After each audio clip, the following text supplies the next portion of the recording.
बच्चा पार्टी लोग, चलो शुरू करते हैं अपना नया टॉपिक।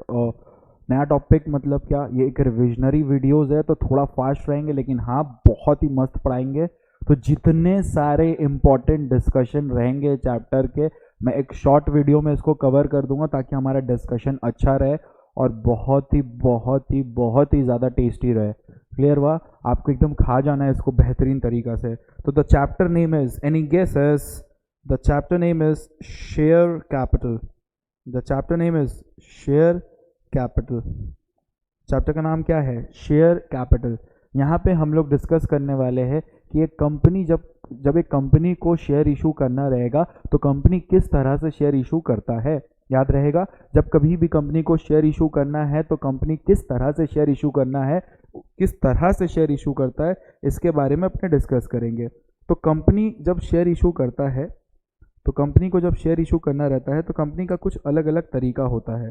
सबसे पहला तरीका कंपनी का शेयर इशू करने का है, वो पब्लिक ऑफर ला सकता है। वो क्या ला सकता है? Public offer. क्लियर हुआ? वो क्या लाएगा? देखिए, पब्लिक ऑफर वो ला सकता है। क्लियर हुआ अच्छी तरह से? वो पब्लिक ऑफर ला सकता है। नंबर 2, वो ला सकता है, वो इशू कर सकता है शेयर को by right and bonus issue. By right and bonus issue भी वो शेयर इशू कर सकता है। क्लियर हुआ अच्छी तरह से? The number 3 which company can do जब उसको शेयर इशू करना है, that is private placement. That is what? Private placement.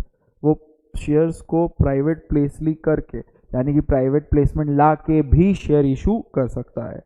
तो एक चीज ध्यान रखिएगा, ये जो पब्लिक ऑफर होता है ये सिर्फ और सिर्फ पब्लिक कंपनी पे एप्लीकेबल होता है।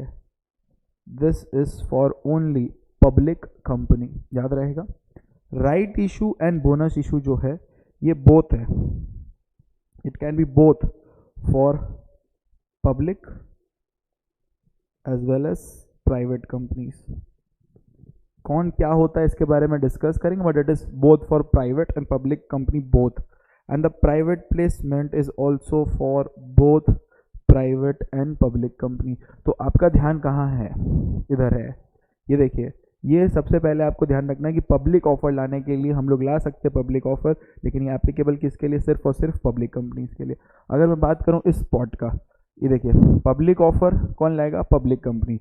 और अगर मैं बात करूँ इस राइट एंड बोनस इशू का, इस तरह का इशू दोनों कंपनी ला सकते हैं, मतलब प्राइवेट और पब्लिक बोथ।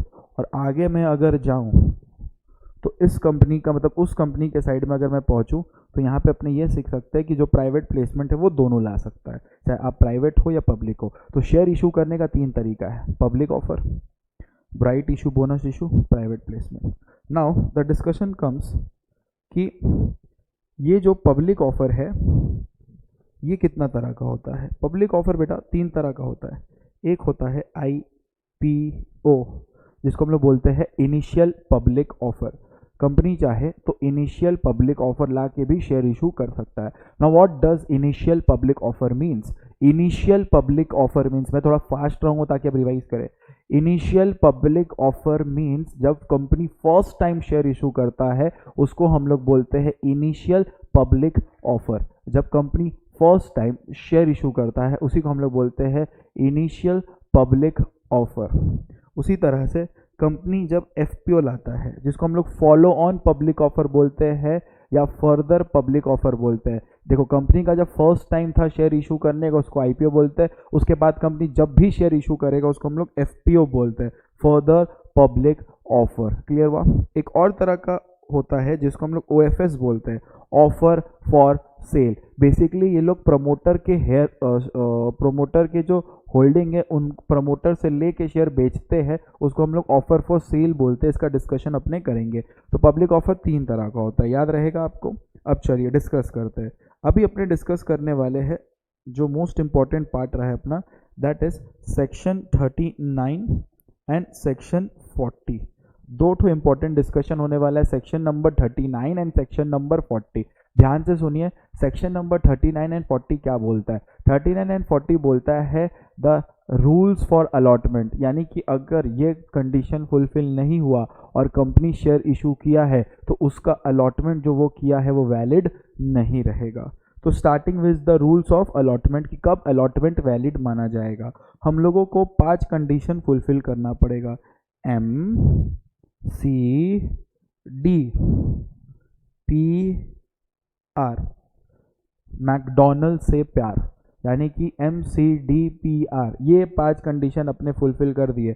अगर ये 5 कंडीशन आप फुलफिल कर देते हो, इस 5 कंडीशन को अगर आप क्या करते हो फुलफिल कर लेते हो, तो मान लिया जाता है कि आपका जो अलॉटमेंट होने वाला है वो वैलिड होने वाला है। तो डिस्कस करते हैं कि कंपनी शेयर इशू कैसे करता है। अब ध्यान से समझिए, एक कंपनी ले लेते हैं जिसका नाम अपने रखते हैं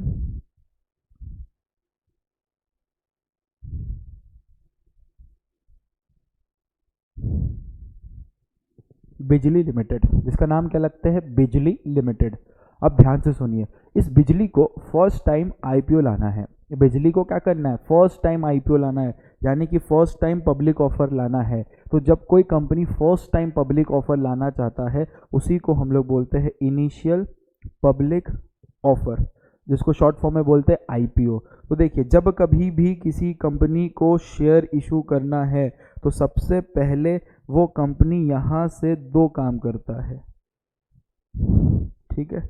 यहाँ से वो क्या करता है, 2 काम करता है, याद रहेगा। यहाँ से वो क्या करता है, 2 काम करता है। जब कभी भी किसी कंपनी को शेयर इशू करना है वो यहाँ से 2 काम करता है। सबसे पहला काम वो जो करता है वो ये करता है कि कंपनी को अगर शेयर इशू करना है तो सबसे पहले वो इशू करता है प्रोस्पेक्टस को। Prospectus is a document which contain the details about the company and where such money will be invested। ये जो शेयर इशू कर रहे हैं ये लोग, ये जो इन्वेस्टमेंट होगा इसको कहाँ इन्वेस्ट करेंगे, ये कहाँ कहाँ रहेगा और किस प्रोजेक्ट्स में रहेगा, कंपनी का सारा डिटेल प्रोस्पेक्टस में लिखा रहता है।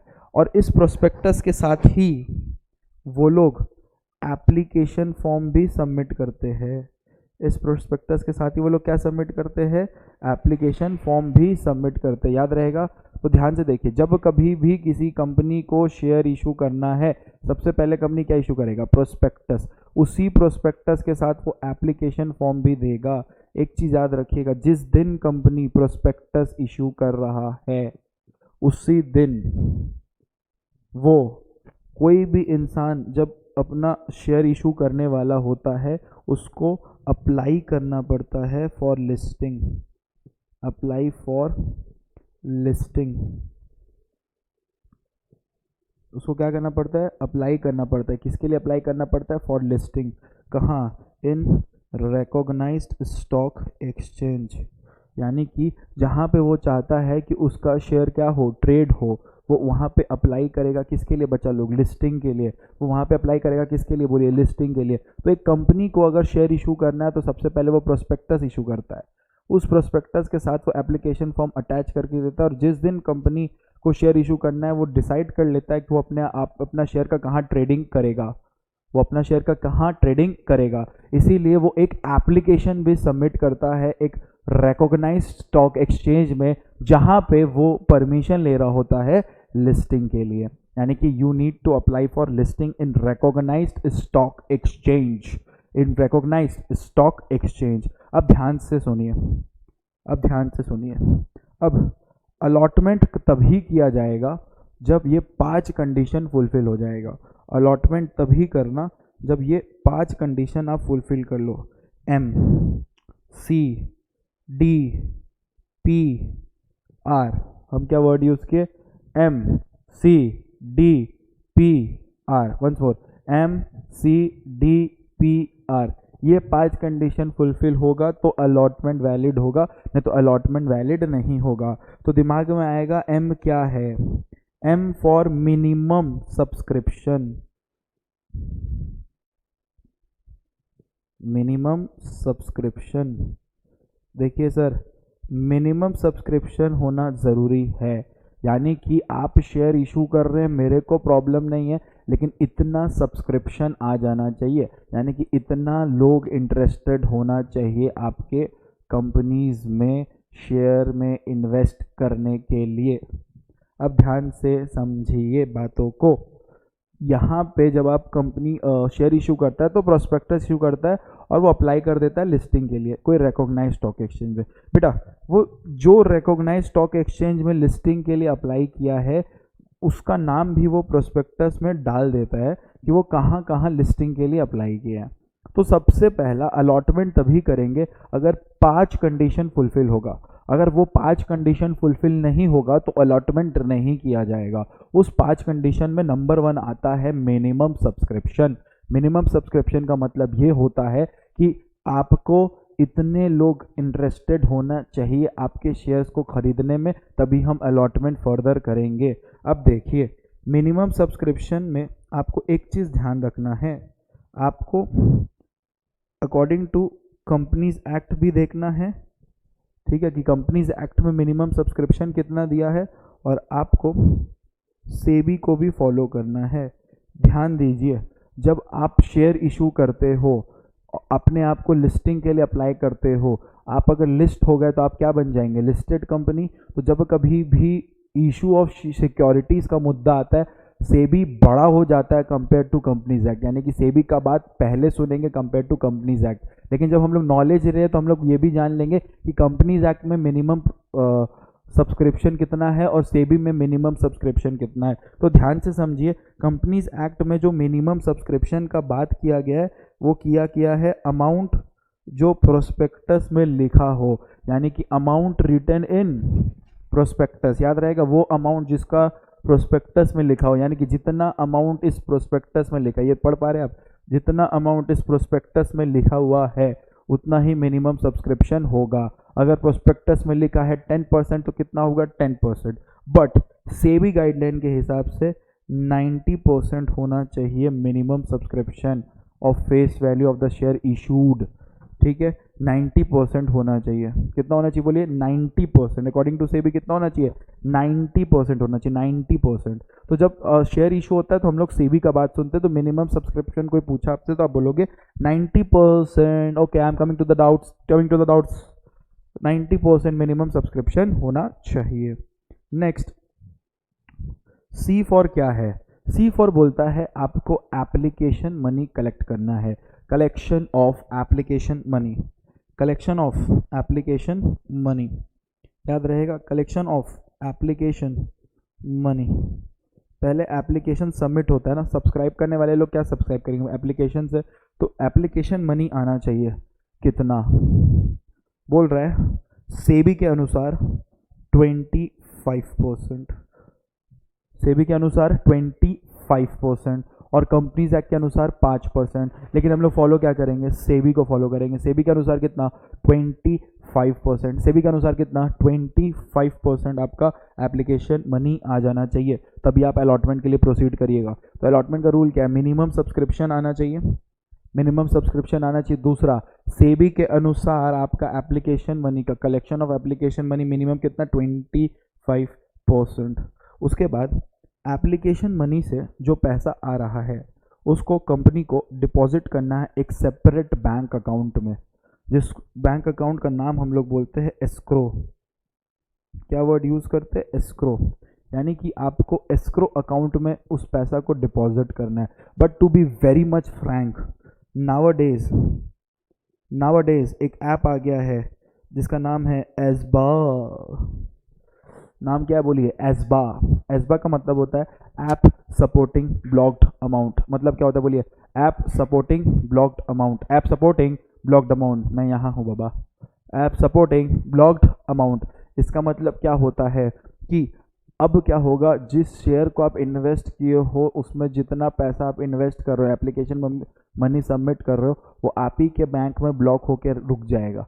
2 लाख में 1 लाख आप एप्लीकेशन मनी में दे रहे हो तो 1 लाख ब्लॉक होकर आपके बैंक में रहेगा। कंपनी अगर अलॉटमेंट किया तो वो 1 लाख वहाँ से कंपनी के पास चला जाएगा। नहीं किया तो बैंक में जो पैसा 1 लाख ब्लॉक था वो खुल के आपके पास रख जाएगा। This is done to make business easy. Business को इजी करने के लिए। क्लियर हुआ अच्छी तरह से। लास्ट जो आपको पता है, अलॉटमेंट तभी करने देंगे अगर आपको परमिशन मिल गया है, परमिशन फॉर लिस्टिंग।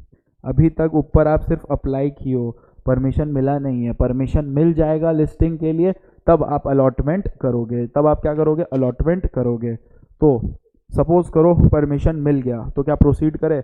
यस, कर दो अलॉटमेंट। अलॉटमेंट होने के बाद आपको return of allotment, return of allotment मतलब समझ आता है, मतलब डिटेल ऑफ अलॉटमेंट, अलॉटमेंट के बारे में आरओसी को बताना है। इन्फॉर्म नंबर पास 3, इन्फॉर्म नंबर पास 3, इन्फॉर्म नंबर पास 3। ये करते ही आपका जो अलॉटमेंट है वो वैलिड माना जाएगा, क्योंकि आपने इस 5 कंडीशन को क्या किया? पूरा। मैं मिस्टर इंडिया की तरह आ रहा हूँ जा रहा हूँ। क्लियर हुआ? इस 5 कंडीशन को आपने क्या किया? पूरा। तो इसी को बोलते हैं सेक्शन 39 और 40, जो बात करता है आपका कंपनी का शेयर कैसे इशू होता है। करेक्ट है। Let's now move to the next topic. अब हम लोग मूव करते हैं नेक्स्ट टॉपिक की तरफ जो अपने डिस्कस करने वाले हैं। चलिए।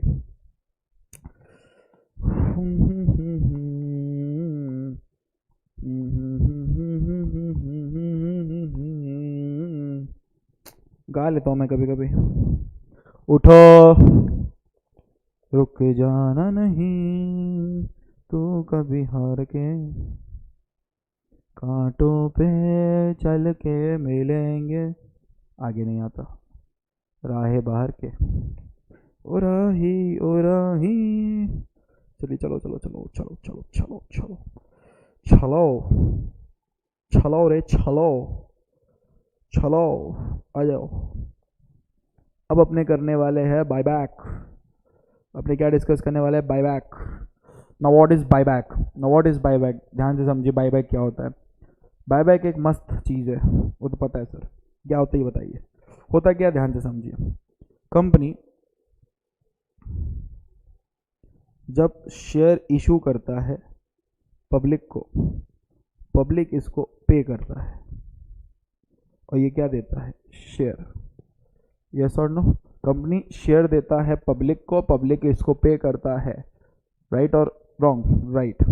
तो उसी तरह कंपनी अपना शेयर जो इसको दिया है वापस मांग लेता है, दे दो मेरे को, और वो पे करता है। इसी कंसेप्ट को बोलते हैं बाई बैक। बाई बैक यानी कि शेयर को वापस खरीद लेना को हम लोग क्या बोलते हैं? Buy back of shares. उसको हम लोग क्या बोलते हैं? Buy back of shares. तो what is buy back and what is buy back of shares? ध्यान से समझिए। बाई बैक एक तरह का ऐसा कंसेप्ट है जिसमें कंपनी अपने एग्जिस्टिंग इक्विटी शेयर होल्डर्स लोग से शेयर्स वापस मांग लेता है, शेयर्स वापस मांग लेता है। ओ भाई दे दो। इसी कंसेप्ट को हम लोग बोलते हैं बाई बैक। इसका 3 सेक्शंस है, 3 सेक्शन है। Section 68, section 69 and section 70। कितना सेक्शन है? 3 सेक्शन है। बोलिए क्या? Section 68, section 69 and section 70। कितना सेक्शन है? 3। बोलिए क्या क्या? Section 68, section 69 and section 70। Clear हुआ अच्छी तरह से? कितना सेक्शन है? 3। Section 68, 69 and 70। चलिए मूव करते हैं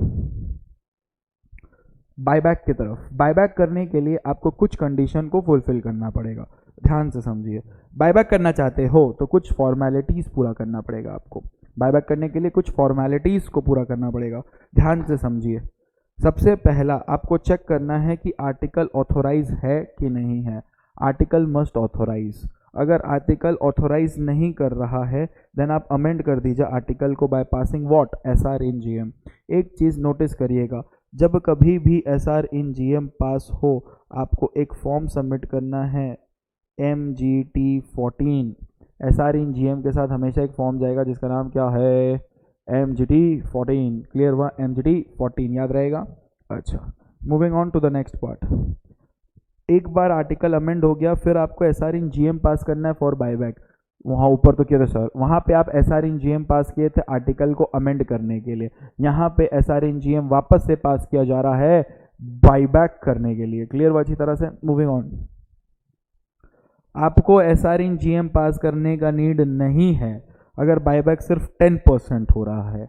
बायबैक सिर्फ 10% अगर हो रहा है, then in that case you don't need to pass SR in GM. In that scenario you don't need to pass what, SR in GM. आपको एसआर इन जीएम पास करने का जरूरत नहीं है अगर बायबैक सिर्फ 10% का हो रहा है। 10% of what, paid up share capital plus free reserve. उस केस में बोर्ड रेजोल्यूशन से काम बन जाएगा, अपना काम बनता, भाड़ में जाए जनता। ठीक है, तो बोलने का मतलब ये है कि 10% अगर बायबैक हो रहा है तो आप 10% का बायबैक कर सकते हो, 10% का आप बायबैक कर सकते हो। उसके लिए स्पेशल रेजोल्यूशन की जरूरत नहीं, board resolution is enough. Buyback exceed नहीं करोगे, बायबैक को एक्सीड नहीं कराओगे, बायबैक को एक्सीड नहीं कराओगे 25% ऑफ इक्विटी शेयर्स से, बायबैक को एक्सीड नहीं कराओगे 25% of paid up share capital plus free reserve से। This talks about number of shares, this talks about values of shares.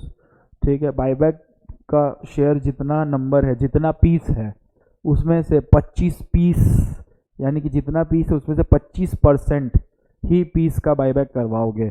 Buyback जितना का है, कितना वैल्यू का है, उसका सिर्फ और सिर्फ 25% ही बायबैक होगा।